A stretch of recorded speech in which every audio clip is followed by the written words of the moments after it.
నమస్కారం. ఈటీవీ 360కి స్వాగతం. ముందుగా ప్రధానాంశాలు. వైకాపాను బంగాళాఖాతంలో కలిపేయాలన్న చంద్రబాబు, స్వార్థం కోసం రాష్ట్రాన్ని జగన్ నాశనం చేశారని ఆగ్రహం.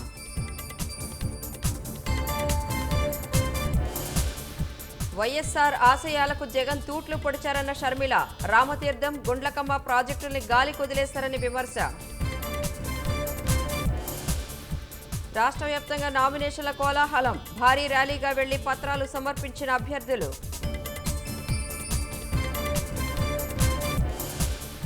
విస్తుపోయే రీతిలో పెమ్మసాని చంద్రశేఖర్ ఆస్తులు 5,700 కోట్లు ఉన్నట్లు అఫిడవిట్లో వెల్లడి.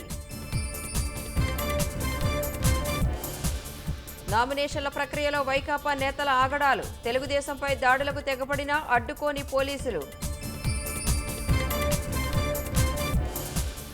10వ తరగతి ఫలితాల్లో బాలికలదే పై చేయి, 17 పాఠశాలల్లో 0 ఉత్తీర్ణత.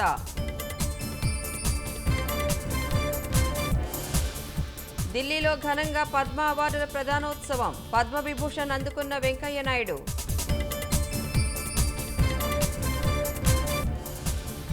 కాంగ్రెస్ గెలిస్తే ప్రజల సంపద పంచిపెడతారన్న ప్రధాని, ఆస్తులపై సర్వే చేయించి లాక్కుంటారని విమర్శ.